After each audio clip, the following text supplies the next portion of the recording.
Hi, ഇന്നേ ഒരു ബാത്റൂമിൻ്റെ അപ്പോക്സ് ചെയ്യുന്ന വീഡിയോ ആണ് ഞാൻ ഇടുന്നത്. ഞങ്ങളുടെ വീട്ടിലെ ഫസ്റ്റ് ഫ്ലോറിലെ ബാത്റൂമിലൊക്കെ കുറച്ച് ലീക്ക് വന്നപ്പോൾ ബാത്റൂമുകളൊക്കെ ടൈലെല്ലാം മാറ്റി, ക്ലോസറ്റ്സൊക്കെ മാറ്റി ഒന്ന് റിനോവേറ്റ് ചെയ്തു. അപ്പോൾ അതിൽ ഓൾറെഡി 2 ബാത്റൂം റിനോവേഷൻ കഴിഞ്ഞു. അതിൻ്റെ അപ്പോക്സിയൊക്കെ ഞാൻ ചെയ്ത് കഴിഞ്ഞു. അപ്പോൾ ഈ ബാത്റൂം അപ്പോക്സ് ചെയ്തപ്പോൾ ഞാൻ വെച്ചെങ്കിൽ അതൊരു വീഡിയോ എടുത്തിട്ട് നിങ്ങളെ കൂടെ കാണിക്കാവുന്ന. എൻ്റെ ആദ്യത്തെ സ്റ്റെപ്പെന്ന് പറയുന്നത് നമ്മൾ ഗ്രൗട്ട് മിക്സ് ചെയ്യണം. അതായത് സിമൻറ്റ് വെള്ളം ഒഴിച്ച് കുഴച്ചെടുക്കുന്ന ആ സംഭവമാണ് ഗ്രൗട്ടെന്ന് പറയുന്നത്. അതൊരു കുഴമ്പ് പരുവത്തിൽ ഉള്ള കൺസിസ്റ്റൻസിയിൽ നമ്മൾ എടുക്കുന്നു. ഒരു ചെറിയ പുട്ടി ബ്ലേഡ് കൊണ്ട് നമ്മളത് ഫില്ല് ചെയ്യുവാണ്. അപ്പോക്സ് ഇടുന്നതിൻ്റെ ഫസ്റ്റ് സ്റ്റെപ്പ് അതാ. നമ്മൾ കുറച്ച് സിമൻ്റ് എടുക്കുക, അത് വെള്ളം ഒഴിച്ച് കുഴച്ച് ഒരു പേസ്റ്റ് പരുവത്തിലാക്കുക. ആ പേസ്റ്റിന് നമ്മൾ ഈ സ്പേസർ ഗ്യാപ്പിൽ നന്നായിട്ട് അപ്ലൈ ചെയ്യുക. അപ്പോൾ ഈ സ്പേസർ ഗ്യാപ്പിൽ ഈ സിമൻറ്റ് ഇറങ്ങിപ്പോവും. നന്നായിട്ട് സിമൻറ്റ് ഇറങ്ങി ആ ഗ്യാപ്പ് അടയും.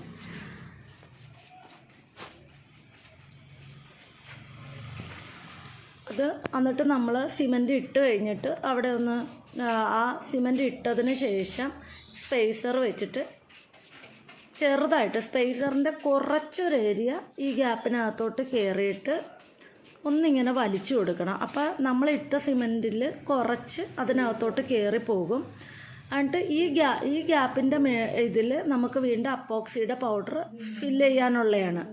അപ്പോൾ നമ്മൾ അപ്പോക്സി ഫില്ല് ചെയ്യാനുള്ള ഗ്യാപ്പ് കിട്ടണം കുറച്ച്. അതായത് ഇത് വലിയ ഗ്യാപ്പായിരിക്കും ടൈലിൻ്റെ ഇടയിൽ. അപ്പോൾ പകുതി ഗ്യാപ്പ് സിമൻറ്റ് കൊണ്ടും അടയണം, പകുതി ഗ്യാപ്പ് അപ്പോക്സി കൊണ്ടും അടയണം. അങ്ങനെയാണ് അപ്പോക്സി ചെയ്യുന്നത്. അപ്പോൾ നമ്മൾ ഈ സിമൻറ്റ് ഇട്ട് ഗ്യാപ്പെല്ലാം ഫില്ല് ചെയ്ത് കഴിഞ്ഞ് ഒരു കുറച്ച് നേരം അതൊന്ന് വലിയാനുള്ള സമയം കൊടുത്തു കഴിഞ്ഞിട്ട് നമ്മൾ ഈ സ്പേസർ വെച്ച് ഇങ്ങനെ വലിച്ചു കൊടുക്കും. അപ്പോൾ എക്സസ് സിമൻറ്റ് പുറത്ത് വരും. അതിനുശേഷം നമ്മൾ അതെല്ലാം നന്നായിട്ടൊരു തുണി കൊണ്ട് വൃത്തിയായിട്ട് തുടയ്ക്കും. അതിനുശേഷമാണ് നമ്മളിതിനകത്തേക്ക് എപ്പോക്സി മിക്സ് ചെയ്ത് ഇട്ട് കൊടുക്കുന്നത്. അപ്പം ഞാൻ ഇതിൽ പ്രൊഫഷണലൊന്നുമല്ല. ഞാൻ ചെയ്യുമ്പോൾ അതിൻ്റേതായ ചില മിസ്റ്റേക്സും കുറച്ചെന്തെങ്കിലുമൊക്കെ കാണും. അപ്പം എൻ്റെ വീട്ടിലതാവുമ്പോൾ കുഴപ്പമില്ലല്ലോ. നമുക്ക് നമ്മുടെ വീട്ടിലല്ലേ ഓരോ വർക്കും ചെയ്ത് പഠിക്കാൻ പറ്റത്തുള്ളൂ. 2 ബാത്റൂം ചെയ്തിട്ട് കുഴപ്പമൊന്നുമില്ല. അവരിതിൽ അടുത്തതിലും പരീക്ഷിച്ച് നോക്കിയത്. ഇവർക്കൊക്കെ അറിയാവുന്നവരുണ്ടെങ്കിൽ എന്തെങ്കിലും സജഷനൊക്കെ ഉണ്ടെങ്കിൽ പറയണം കേട്ടോ.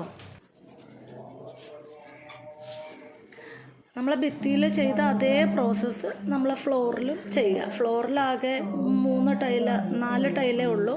4 ടൈലിൻ്റെ ഗ്യാപ്പുള്ള ഒരു ബാത്റൂമാണ്. നമ്മൾ ഇട്ടിരിക്കുന്നത് 4x2 ടൈലാണ്.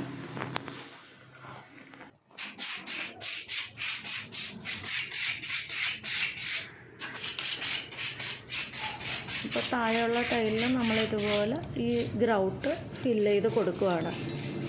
അവിടെ ഇതുപോലെ ഗ്രൗട്ട് ഫില്ല് ചെയ്തതിന് ശേഷം അതൊന്ന് വലിഞ്ഞ് കഴിയുമ്പോഴത്തേക്ക് സ്പേസർ വെച്ച് വലിച്ച് ആ എക്സസ് സിമൻ്റ് എടുത്ത് കളഞ്ഞ ശേഷം വൃത്തിയായിട്ട് തുടച്ചെടുക്കും. നമ്മൾ അപ്പോക്സി ചെയ്യുന്നതിന് മുന്നേ ആ ഫ്ലോറും ഫ്ലോറും വോളും എല്ലാം വളരെ വൃത്തിയായിട്ട് തുടച്ചിടണം. അല്ലെങ്കിൽ അപ്പോക്സി ഇടുമ്പോൾ ഈ സിമൻറ്റിൻ്റെ അഴുക്കം കൂടെ അപ്പോക്സിക്കൊപ്പം കയറിയാൽ അതിന് ഭംഗി ഉണ്ടാവില്ല. അതുകൊണ്ട് അപ്പോക്സി ചെയ്യുന്നതിന് മുന്നേ വോളും ഫ്ലോറും ഒക്കെ വളരെ വൃത്തിയായിട്ട് തുടയ്ക്കണം. ഇത് നമ്മൾ ഇത്രയും ഇതായിട്ട് തുടയ്ക്കുന്ന നമ്മൾ ഈ സിമൻറ്റ് ഇട്ടൊരു 3 മണിക്കൂറെങ്കിലും മിനിമം ഗ്യാപ്പ് ഇട്ടതിന് ശേഷം മാത്രമേ നമ്മൾ അപ്പോക്സി ചെയ്യത്തുള്ളൂ. കാരണം ഈ സിമൻറ്റ് നന്നായിട്ടൊന്ന് അതിൻ്റെ ഉള്ളിലേക്ക് വലിയണം.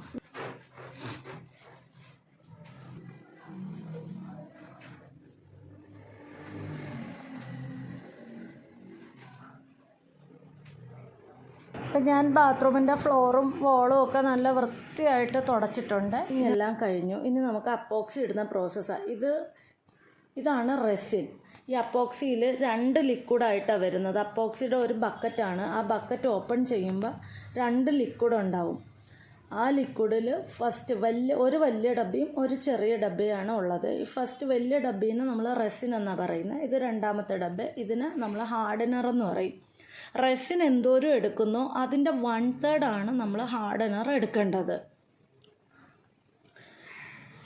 ഇപ്പം ഞാനിപ്പോൾ കുറച്ച് ചെയ്തൊരു എക്സ്പീരിയൻസ് വെച്ചിട്ടാണ് ഞാനൊരു ഏകദേശം കണക്കിട്ട് ചെയ്യുന്നത്. നിങ്ങൾ ആദ്യമായിട്ട് ചെയ്യുന്നവരാണെങ്കിൽ ഇത് ഈ പറഞ്ഞ കൂട്ട് അളവിലെടുത്താൽ മതി. Resin എടുക്കുന്നതിൻ്റെ 1/3 hardener. അതിനകത്തേക്ക് നമ്മൾ ഏത് കളറാണോ നമ്മൾ അപ്പോക്സി ഫില്ല് ചെയ്യാൻ പോണേ ആ കളർ പൗഡർ ഇതിനകത്ത് ഇട്ട് ഒരു പേസ്റ്റ് പരുവത്തിൽ മിക്സ് ചെയ്തെടുക്കുക. ഇത് മിക്സിങ് കറക്റ്റാണോ എന്ന് നമുക്ക് അറിയാൻ പറ്റുന്നത് നമ്മൾ ഈ സിമെൻറ്റിൻ്റെ ഗ്യാപ്പിലേക്ക് ഈ അപ്പോക്സി ഇങ്ങനെ ഇടുമ്പോൾ അത് അതിലേക്ക് കറക്റ്റായിട്ട് ഫിറ്റാവും. അത് ഇളകി ഇങ്ങനെ വീണുകൊണ്ടിരുന്ന അത് നമ്മൾ പുട്ടി ബ്ലേഡ് കൊണ്ട് തേക്കുന്ന സമയത്ത് ഇത് ഇളകി വീണുകൊണ്ടിരിക്കുവാണെങ്കിൽ ഇതിനകത്ത് ഹാർഡനർ കൂടുതലാണ്. അല്ല ഇത് ഭയങ്കര ലിക്വിഡ് കൺസിസ്റ്റൻസിയിൽ ഇങ്ങനെ ഒലിച്ചൊലിച്ചിറങ്ങുവാണെന്നുണ്ടെങ്കിൽ അതിനകത്ത് ഹാർഡനർ കുറവാണ്. അത് നമുക്കൊരു 2 ടൈലിൻ്റെ ഗ്യാപ്പിലൊക്കെ ചെയ്ത് കഴിയുമ്പോൾ തന്നെ നമുക്ക് മനസ്സിലാവും. കാര്യം അത് ഒന്നുകിൽ ഇങ്ങനെ കറക്റ്റായിട്ടത് ഓരോ സ്പേസിൽ കയറുന്നുണ്ടാവും. ഇല്ലയെന്നുണ്ടെങ്കിൽ നമുക്കത് ഈ പറഞ്ഞോട്ട് ഹാർഡനറാണോ കുറവ്, അത് റെസിൻ ഇച്ചിരി കൂടെ ചേർത്താൽ മതിയാവുമോ എന്ന് നമുക്കത് ചെയ്ത് തുടങ്ങുമ്പോൾ നമുക്കൊരു ധാരണ കിട്ടും. ഞാനും ആദ്യം ചെയ്തപ്പോൾ എനിക്ക് ഹാർഡനർ കൂടിപ്പോയിട്ട് പിന്നെ അത് എങ്ങനെ കറക്റ്റ് ചെയ്യാമെന്ന് ഞാനും അങ്ങനെയാണ് പഠിച്ചത്. നമ്മളിത് കഴിഞ്ഞാൽ ഇതിൻ്റെ ഏറ്റവും പ്രധാനമായിട്ടുള്ള കാര്യം ഇത് നല്ല വൃത്തിയായിട്ട് തുടയ്ക്കുക എന്നുള്ളതാണ്. ഇത് തുടച്ചില്ലെങ്കിൽ ഇതൊന്ന് ഉണങ്ങിക്കഴിഞ്ഞ് കഴിഞ്ഞാൽ, അതായത് നമ്മൾ അപ്പോക്സി ഇട്ട് ഒരു ഇച്ചിരി നേരം കഴിഞ്ഞിട്ടാണ് നമ്മളിത് തുടയ്ക്കുന്നത്. അതായത് നമ്മൾ ഇട്ട് കുറേ ടൈൽ ഇട്ടിട്ട് വരുമ്പോഴത്തേക്ക് ആദ്യത്തെ ടൈലിൻ്റെ ഏരിയയൊക്കെ ഉണങ്ങിയിട്ടുണ്ടാവും.